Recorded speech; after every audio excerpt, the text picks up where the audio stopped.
마태복음 5장 1절에서 3절 말씀입니다. 5장.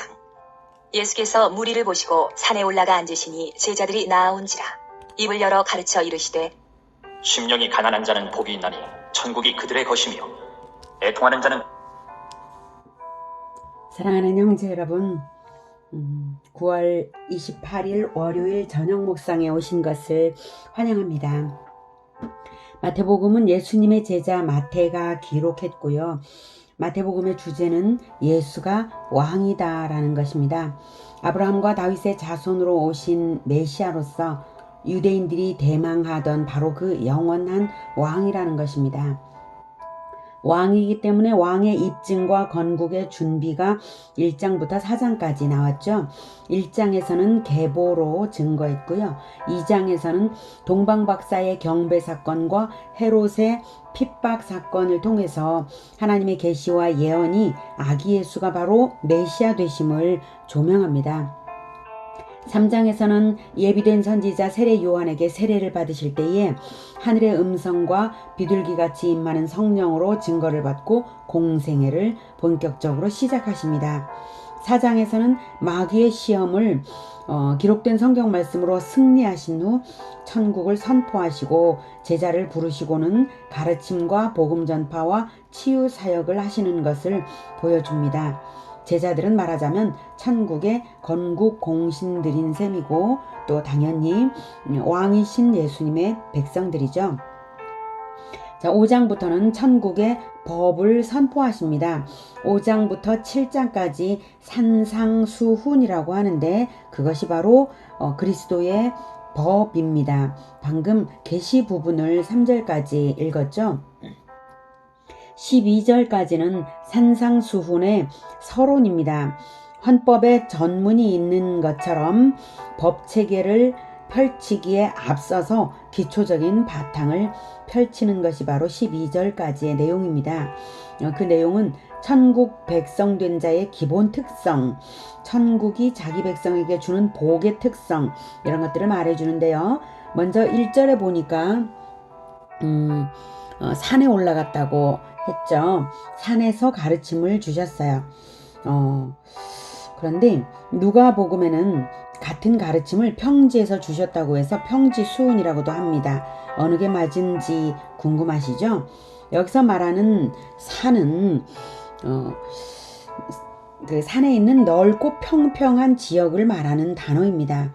같은 장소를 마태는 위치에 초점을 맞춰서 산이라고 한 것이고 누가는 그 공간의 평평함에 초점을 맞춰서 평지라고 말한 것입니다. 우리말로 특별히 딱 맞는 번역이 없으니까 산, 평지 이렇게 번역을 한 거죠. 마태복음의 산상수훈과 누가복음의 평지수훈은 사실은 같은 것으로 보시면 됩니다. 여기서 마태가 산에서 가르침을 인상 깊게 드러내는 데는 이유가 있습니다. 그것은 지금 예수께서 가르치시는 것이 바로 천국의 법이기 때문에 구약 이스라엘이 시내산에서 율법을 받을 때와 같은 이미지를 연상시키고 있는 것입니다. 실제로 예수님은 왕이시고 실제로 산상수훈은 천국의 법이기 때문입니다. 그러면 왕을 향하여 나와서 왕의 법을 받는 사람들은 누구인가요? 바로 왕의 백성이죠. 시내산에서 십계명의 선포를 들은 이스라엘이 하나님의 백성이었던 것과 같습니다. 그래서 나아온 사람들을 무리라고 하지 않으시고 제자라고 하시는 것입니다. 예수님은 무리를 보고 산에 올라가 앉으시니 제자들이 나아온지라 라고 했는데 제자가 예수님의 백성입니다. 왕의 가르침을 법으로 받아서 지키는 제자들이 왕의 백성입니다. 거기에 나온 사람들은 12제자만이 아니라 사실상 무리가 모였을 것입니다. 예수님께서 무리를 보시고 이제 따라올 것을 기대하시고 산에 올라가 앉으시고 정말로 기대대로 그 무리가 나온 것이죠. 4장의 마지막에서 수많은 무리가 따랐다고도 했으니까 넓은 의미의 제자 무리가 나오게 되는 것을 미리 예비한 말입니다. 나아온지라. 이 말도 아주 의미심장하죠.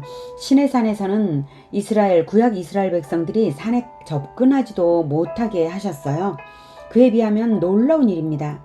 하나님이신 예수님이 사람으로 오셨기에 가능한 일이고, 정말 예수님은 임마누엘, 우리와 함께 계신 하나님의 모습을 유감없이 보여주시고 계십니다. 예수님이 이렇게 성육신을 하심으로써 천국이 누구에게나 열려 있다는 것도 알 수 있습니다. 중요한 것은 나와 제자가 되는가 하는 것이겠죠. 나와야 제자가 되는 것입니다. 천국이 아무리 열려 있어도 나와야 제자가 되는 것이죠. 노아의 방주가 아무리 오래도록 열려 있어도 나와서 방주에 올라타는 사람이 구원받는 것과 똑같습니다. 산상수훈을 배운 사람들은 예수께로 나아온 사람들입니다. 예수님의 법을 배우는 사람들이 예수님의 백성입니다. 그래서 우리가 열심히 예수님의 법을 배우고 있는 거죠. 가르쳐 이르시되, 왕의 법 선포가 가르침이라는 사실은 우리에게 중요한 사실을 깨닫게 합니다. 즉, 왕의 나라를 건설하는 것도 가르침이요, 왕의 나라를 건설하는 사람들은 가르침으로써 왕의 나라를 건설해 나갈 것이라는 사실입니다. 예수님의 나라는 가르침의 나라입니다. 그리고 가르치는 장소가 산 또는 평지였다는 것이 또한 얼마나 역동적입니까? 예수님은 어디서든지 가르치신 분이시고 어디서든지 나라를 확장하셨습니다. 예수님의 제자들도 그렇게 함으로써 건국 공신이 될 것이 틀림없습니다. 3절에 나아온 사람들은 심령이 가난한 자들입니다. 그래서 예수님이 말씀하시는 거죠. 심령이 가난한 자는 복이 있나니 천국이 그들의 것이며, 그러니까 너희들 심령이 가난해서 여기에 왔지, 복이 있다, 천국은 너희들의 것이다, 이렇게 말씀을 해주시는 것입니다. 왜 가난해야 할까요? 가난은 의존해야 하는 상태를 말합니다. 하나님을 의지할 수밖에 없음을 자각한 사람들이 그리스도께 나오는 것입니다. 자기가 죄인인 줄 알 때 하나님이 필요한 줄을 알죠. 자기 안에 하나님이 부족하다는 것을 깨달은 것이죠. 사람들은 모두가 죄인입니다. 그런데 자기가 죄인인 줄 모르고 사는 사람들이 태반입니다. 국법을 안 어기면 죄를 안 지었다고 생각을 해요. 그러나 사실 죄라는 것은 하나님이 기뻐하지 않는 말, 생각, 행동이 모두가 죄입니다. 그래서 근원적으로 내가 죄인이다라는 걸 깨달아야 하고, 그것이 깨달아지지 않을 때 하나님을 필요로 하지 않죠. 근데 하나님이 필요하다고 느낄 때 자기가 죄인이라는 것도 또 느끼게 됩니다. 그래서 자기 스스로의 힘으로 의를 이루고자 애를 썼으나 자기가 이룬 의가 하나님을 만나기에 온전치 않다는 것을 발견할 때 심령이 가난해질 것입니다. 자기의 의로 천국을 얻을 수 없다는 것을 깨닫고 하나님을 찾는 사람들, 이런 사람들이 바로 심령이 가난한 자입니다. 하나님 앞에서 진정으로 겸손한 자입니다. 그런 사람은 그리스도를 기다립니다. 그래서 지금까지 그리스도를 기다렸기 때문에 그리스도께 나아온 것이죠. 에덴에서부터 하나님이 약속하신 그리스도가 정말로 와야만 한다는 것을 알고 간절히 기다린 사람들입니다. 에덴 이후에 수천 년이 지났지만 포기하지 않고, 그래, 그리스도는 반드시 오실 거야, 그리스도가 안 오시고는 도무지 이 세상의 죄를 해결할 도리가 없어, 이것을 깨달은 사람들은 그리스도를 기다리기를 포기할 수가 없었겠죠. 드디어 그리스도가 오셨을 때에 나온 것입니다. 천국이 그들의 것이며, 그들에게 천국의 소유권을 준다고 선포하셨습니다. 아니, 이미 주셨습니다. 이때의 천국은 허무맹랑한 무릉도원이 아니라 천국은 하나님의 통치가 이루어지는 나라입니다. 이 땅에서든 천국에서든 그 어디에서든 하나님의 통치가 이루어지는 그곳이 바로 천국입니다. 가난한 마음으로 하나님을 간절히 원하여서 나아온 사람들은 하나님의 통치를 너무나 기뻐하며 받아들이게 되어 있습니다. 그러니 이미 천국은 심령이 가난한 자들의 것이 틀림없습니다. 3절의 말씀이 우리에게 주는 메시지는 가난한 심령으로 그리스도를 찾으라, 나오라 라는 것입니다. 가난한 심령을 가지라는 것입니다. 우리가 예수님을 믿은 지 몇 년이 되었다고 또는 몇십 년 동안 믿었다고 해서 갑자기 부유해질까요? 조금씩 하나님을 더 많이 알고 그리스도를 더 많이 만나게 되었을 것입니다. 그러나 그럴수록 더 그리스도가 그리워지고 하나님이 나에게 부족하구나 하는 것이 더 깨달아지는 것이 사실은 정상입니다. 성경을 읽으면 읽을수록 내가 회개해야 될 것들이 무엇인지를 더 깨달아가는 것이죠. 3절의 메시지는 가난한 심령을 가지라. 심령으로 가난한 마음으로 그리스도를 간절히 구하라. 이것입니다. 그러한 사람이 그리스도의 백성입니다. 그래서 지금도 우리는 그리스도를 기다립니다. 다시 오실 예수 그리스도 간절히 찾으시는 여러분 되시길 바랍니다. 세상이 정말 얼마나 범죄 천국이 되어버렸나요? 거기다가 천국이라는 말을 붙이니까 참 이상하네요. 네, 정말 타락하고 점점 죄로 가득 찬 그러한 세상이 되고 있습니다.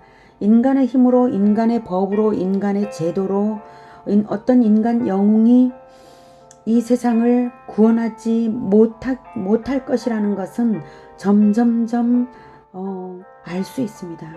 그래서 오직 완전한 해결책은 예수 그리스도께서 다시 오실 것밖에 없다는 것입니다. 가난한 심령으로 예수님을 기다리시기 바랍니다. 그들에게 천국이 주어집니다. 기도하겠습니다. 하나님, 우리는 참으로 가난한 사람들입니다. 날마다 하나님을 배우고자 해도 우리들의 마음이, 저의 마음이 온전히 하나님을 따르지 못하고 하나님과 너무나 거리가 멀다는 것을 날마다 깨닫습니다. 우리를 불쌍히 여겨주시고 예수 그리스도를 날마다 만나게 해주시고 예수 그리스도께서 가르치시는 것을 기쁘게 받아서 천국의 통치 그 아래에 늘 있게 하여 주시옵소서. 우리가 그 가르침을 받고 따르고 또 가르치겠습니다.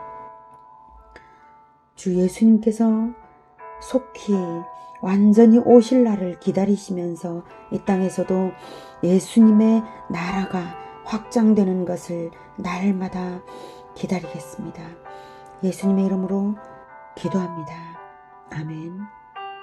이어지는 시간은 개인 기도 시간입니다.